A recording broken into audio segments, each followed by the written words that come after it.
Hello everyone, welcome back to my channel. Today we are going to start MCQ series of class plus 1 biology. So in this video, firstly, we start with the chapter of class plus 1, the cell, the unit of life. Cell, the basic unit of life. So the first question is, what is cell? Cell क्या होता है? इसमें options हमारे पास 4 options दिए हुए हैं. Smallest and advanced unit of life, smallest and basic unit of life, largest and basic unit of life, largest and advanced unit of life. So here the correct answer is smallest and basic unit of life. Smallest and basic unit of life. किस तरह से है ये? Cell जो है हमारी body का smallest और मोस्ट फंडामेंटल यूनिट है हमारी लाइफ का. रिस्पॉन्सिबल फॉर ऑल ऑपरेशंस, मतलब कि सेल जो होता है हमारी बॉडी का सबसे स्मॉलेस्ट यूनिट होता है, जिसको मिलाकर हमारे पास क्या क्या बनता है. सेल हो गया, सेल्स के बाद सेल्स को मिलाकर, छोटे छोटे सेल्स को मिलाकर हमारे पास टिश्यू बनते हैं. टिश्यू को मिलाकर डिफरेंट डिफरेंट टिश्यू मिलकर क्या बनाते हैं, ऑर्गन बनाते हैं. ऑर्गन को मिलाकर ऑर्गन सिस्टम बनता है. Organ system and organ system को मिलाकर एक फुली डेवलप्ड ऑर्गेनिज्म बनता है. So this is the answer. Smallest and basic unit of life is cell. So the second question is, what is cell biology? Cell biology is study of cell division only, study of cancerous cell, study of cell structure and function, study of metaphase of cell. So here the correct answer is study of cell structure and function. Cell biology क्या होता है? Study होती है इसमें cell structure और cell function के बारे में. Next is, which of the following is used by cells to interact with other cell? कौन सा ऐसा जो सेल है वो सेल जंक्शन, मतलब कि सेल है जो इंटरेक्ट करने में हेल्प करता है विद अदर सेल. एक सेल को दूसरे सेल से कौन सी जो चीज़ है वो जोड़ती है. सो द हेयर हमारे पास जो ऑप्शंस हैं, cell tubule, cell junction, cell adhesion, cell detectors. Answer is cell junction. Cell junction, इसमें अब एक्सप्लेनेशन हम देखते हैं. Cell junction are used by cells to interact with each other. एक दूसरे के साथ इंटरेक्ट करने में हेल्प करते हैं cell junctions. In certain tissues there are stable interactions made for the development and function of cell. Stable interactions होती हैं किसके लिए? डेवलपमेंट और फंक्शनिंग के सेल के लिए. So next question is, which of the following type of cell the cell junction is abundant. इसमें option है cardiac cells, prokaryotic cell, hepatic cells और एपिथेलियल सेल्स. क्या पूछा है कि सेल जंक्शन जिनमें अबंडेंट होता है, तो इसका option number 4 is correct. Epithelial cells. The cell junction is abundant in epithelial cells which provide barrier and control over the transport in the cell. जो epithelial cells है वो क्या प्रोवाइड करते हैं? बैरियर और कंट्रोल करते हैं over transport in the cell. मतलब कि epithelial सेल जो होते हैं वो एक प्रोटेक्शन का काम भी करते हैं, बैरियर का. It is otherwise known as intercellular bridge भी इनको बोलते हैं, which is made up of multi protein complexes से जो मिलकर बने होते हैं उन्हें epithelial cells बोलते हैं. So the next question is, in which of the following type of cells the gap junction are absent. कौन से टाइप के सेल्स होते हैं जिनमें गैप जंक्शन जो होते हैं वो एब्सेंट होते हैं? ये the option is sperm cell. Sperm cell, brain cell, reproductive cell और कार्डियक सेल. तो आंसर क्या होगा? स्पर्म सेल जो होते हैं उनमें क्या होता है, जो गैप जंक्शन जो होता है वो एब्सेंट होता है. Sperm cell gap junctions are absent in all the cells that are motile. जो मोटाइल होते हैं, मोटाइल मीन्स चलते फिरते जो रहते हैं, एक मतलब कि एक स्टेबल नहीं होते, एक जगह नहीं रहते. Gap junctions are also absent in erythrocytes.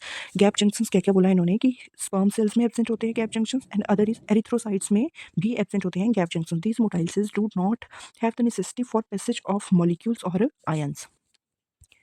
Next question is, in which of the following type of cells sarcoplasmic reticulum is found. Sarcoplasmic reticulum कौन से सेल में प्रेजेंट होता है? Muscle cell, neurons, liver and kidney. Muscle cell में present होता है sarcoplasmic reticulum. Next is, which of the following are phagocytic cells. Phagocytic cells कौन कौन से होते हैं? न्यूट्रोफिल्स और मैक्रोफेजेस, मास्ट सेल और मैक्रोफेजी, मास्ट सेल्स और antibodies, neutrophils and mast cells. Answer is neutrophils और मैक्रोफेजेस जो होते हैं वो फेगोसिटिक सेल्स होते हैं.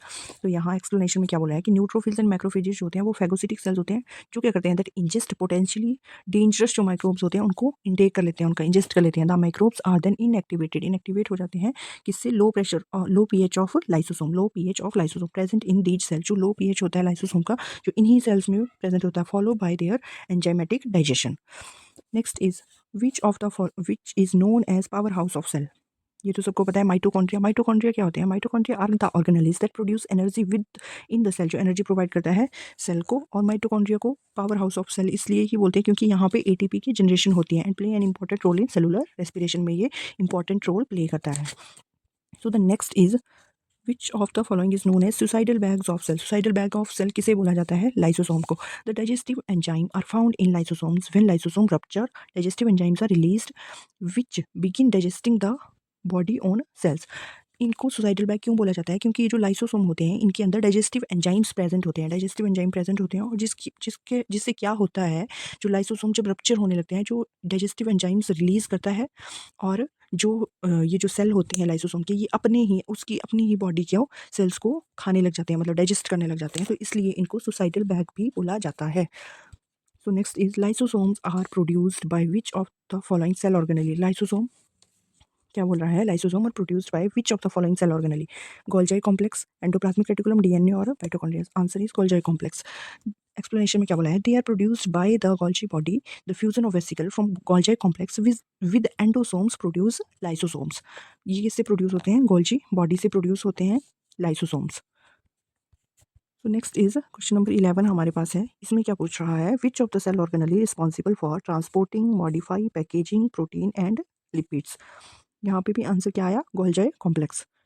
कौन सी सेल ऑर्गेनेली पूछी है जो रिस्पॉन्सिबल होती है ट्रांसपोर्ट करने में, मॉडिफाई करने में और पैकेजिंग, प्रोटीन की जो पैकेजिंग होती है और लिपिड्स की, उसमें कौन सी सेल ऑर्गेनेली जो होती है वो हेल्प करती है? तो कौन सा हुआ? Golgi complex. So next is which of the following cell does not contain a cell wall. कौन सा सेल जो है सेल वॉल नहीं होती जिनमें? तो ये तो हमें पता है, प्लांट सेल में सेल वॉल, प्लांट सेल में नहीं, एनिमल सेल में सेल वॉल प्रेजेंट नहीं होती, और प्लांट सेल में सेल वॉल प्रेजेंट होती है। So next is who is the father of cell biology. Cell biology के फादर कौन है? George Emil Palade was the father of cell biology. So next is DNA is stored in which of the following cell organelle? DNA कौन सी cell organelle में store होता है? Cell wall, cell membrane, nucleus, cytoplasm. तो answer क्या है? Nucleus में present होता है डीएनए। हमने न्यूक्लियस का स्ट्रक्चर पढ़ा था। न्यूक्लियस किस तरह से होता है? न्यूक्लियस के अंदर क्या होता है? डीएनए प्रेजेंट होता है। न्यूक्लियस का जो स्ट्रक्चर होता है वो किस तरह से होता है?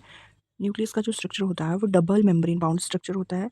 इस तरह से डबल मेम्ब्रेन बाउंड स्ट्रक्चर होता है, इस तरह से डबल मेम्ब्रेन होती है उसमें, और जिसमें क्या होगा, जैसे कि इधर से इस तरह से न्यूक्लियर पोर्स उसमें प्रेजेंट होंगे। मतलब कि कैसे होगा डीएनए का न्यूक्लियस किस तरह से होगा? इस तरह से डबल मेम्ब्रेन स्ट्रक्चर होगा न्यूक्लियस का। This is nuclear membrane, nuclear pore, और इसके अंदर जो है डीएनए प्रेजेंट होगा। इस तरह से न्यूक्लियस का स्ट्रक्चर हमने देखा था। तो क्या बोला है यहाँ? DNA is stored in which of the following cell organelle. किस सेल ऑर्गेनेली में डीएनए स्टोर होता है? न्यूक्लियस में।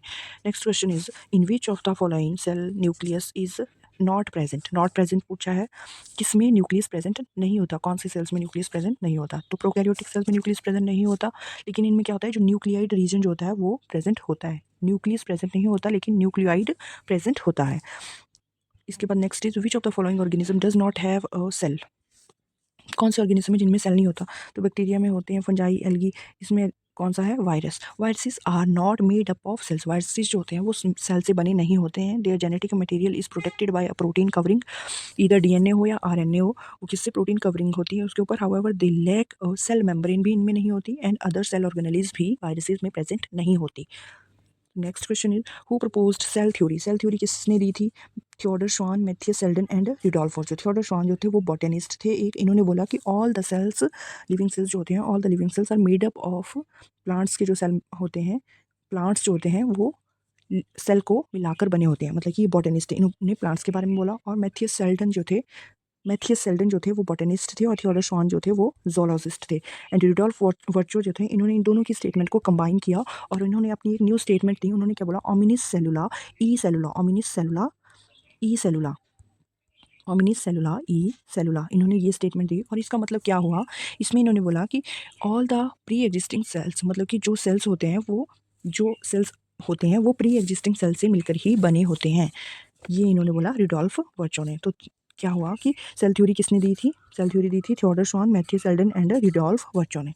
Next question is RNA is present in which of the following cell organelle.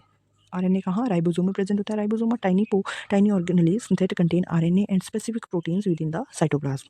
Next one is which of the following cell is found in brain. Brain में कौन सा cell होता है? Neuron, nerve cell.